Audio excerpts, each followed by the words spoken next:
a whisper, not yours. You are Azrael, a being caught between two worlds, half human, half angel. Your existence is one of secrecy and shadows. Metropolis X breathes in neon and exhales corruption, its towering skyscrapers cutting through the sky like celestial daggers. The city pulses beneath you, restless, chaotic, a place where the lost pray for salvation, never realizing that it watches over them in silence. You were not born but created, an enigma woven from divine light and mortal fragility. Your first breath was stolen from a dying man. Your first sight was the endless sprawl of Metropolis X under a sky that never sleeps. The memories of another life, one lived before the fall, linger like faded ink on an ancient page. You remember wings, golden and vast, now stripped and hidden beneath the heavy coat you wear to blend in. The city does not know you exist, and perhaps it is better that way. Angels are myths here, forgotten relics of a faith traded for progress. But you are no myth. You are the silent guardian, the unseen force that moves through alleyways and across rooftops. You are a shadow given purpose. Tonight, the air tastes of storm and blood. Beneath the neon glow of Midnight District, a deal is being made, one that should never come to pass.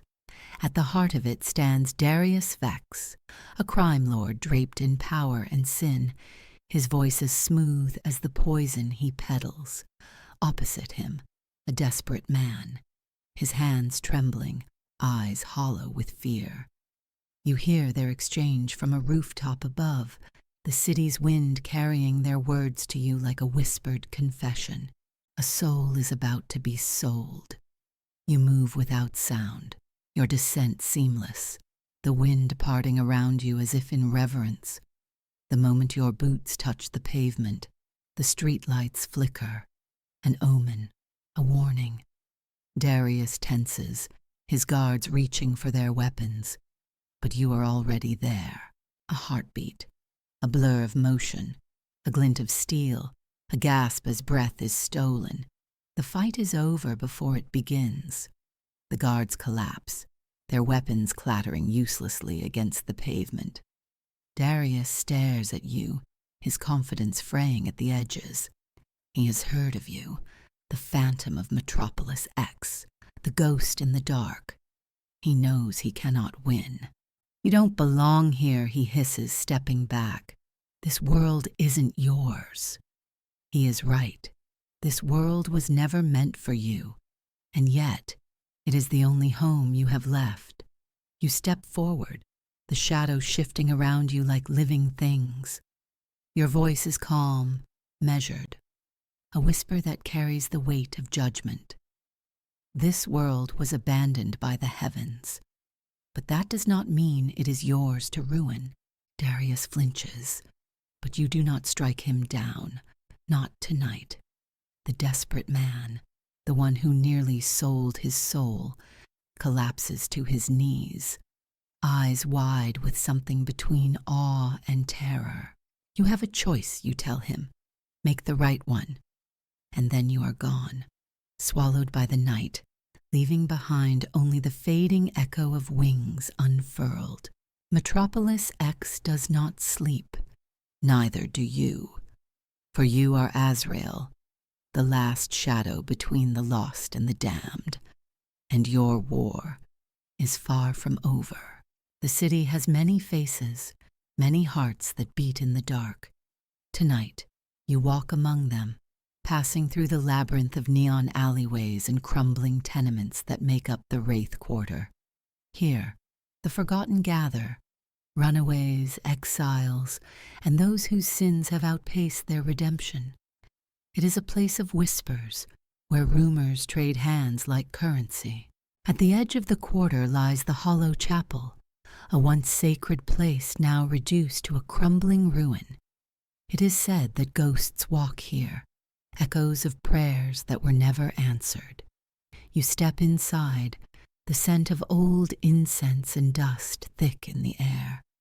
A woman stands at the altar, her eyes glowing faintly with celestial fire, Seraphine. She is like you, a remnant of something greater, an exile from the heavens. But where you walk the shadows, she remains bound to the flickering remnants of light. "You're late," she murmurs, her voice barely more than a breath. "There was business to attend to," you reply, glancing at the shattered stained glass windows. The once divine figures depicted there are now fractured beyond recognition. "Darius Vex?" she asks, already knowing the answer. You nod. "He won't make a move tonight." She sighs, her gaze drifting toward the ruined altar. "The city is unraveling, Azrael. The fallen syndicate is making their move. If they take control, even the shadows won't be safe." The fallen syndicate, a network of those who have turned their backs on both heaven and hell, carving their own dominion in the heart of Metropolis X. Ruthless, powerful, and now dangerously close to ruling the underworld. "We can't let that happen," you say. "No," she agrees, "but we won't be able to stop them alone." There is truth in her words. The syndicate has grown bold, stretching its influence beyond the Midnight District, beyond the Wraith Quarter. Their reach now extends to the Spire, a district of opulence and power, where the city's elite play their games, unaware of the darkness rising beneath them. You exhale slowly. A war is coming, one that will test the fragile balance you have kept for so long. Then we find allies, you say, before the syndicate claims this city as their own.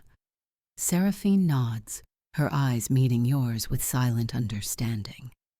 Metropolis X does not belong to the damned. Not yet. The rain starts as a whisper before turning into a torrential downpour. You and Seraphine take shelter beneath the stone archway of the hollow chapel, the ruined cityscape stretching before you like a dying kingdom. The dim glow of distant streetlights reflects in her golden eyes, casting them in an ethereal shimmer. For a moment, neither of you speak. There is no need to. Her fingers brush against yours, tentative at first, as though testing the boundaries of something long forbidden. You do not pull away. Instead, you let the silence linger, a fragile thread between two souls who were never meant to feel the weight of mortal emotions. "I don't know what's worse," she murmurs, voice laced with something unspoken, "that we fight for a world that will never know us, or that we fight alone." You turn to her, your gaze lingering on the soft curve of her lips, the way the rain clings to her raven-dark hair. "We're not alone," you say, the words barely audible above the storm. She looks up at you, searching for something in your expression, and then, in a moment of defiance against fate itself, she closes the distance. Her lips meet yours, soft, electric, a whisper of something forbidden, yet undeniable. For the first time in a long time, you forget the war, waiting beyond the rain. But Metropolis X does not sleep, and neither do its demons. As you contemplate your next move, a presence emerges from the shadows. A demon, tall and lean, his crimson eyes glowing beneath his hood. He kneels, an unexpected gesture of submission. "My name is Malakai," he intones, his voice smooth as silk. "I offer you my service, Azrael." You study him carefully. A demon, swearing loyalty to an angel? It reeks of deception. "Why?" you ask, wary. Malakai smirks. "The syndicate thrives on chaos. I desire order, a new world under your rule." He pauses, then adds, "And I know where one of their strongest gangs hides." Seraphine tenses beside you, but you hold her back. "Show me." Malakai stands. "Follow me, and I'll prove my worth."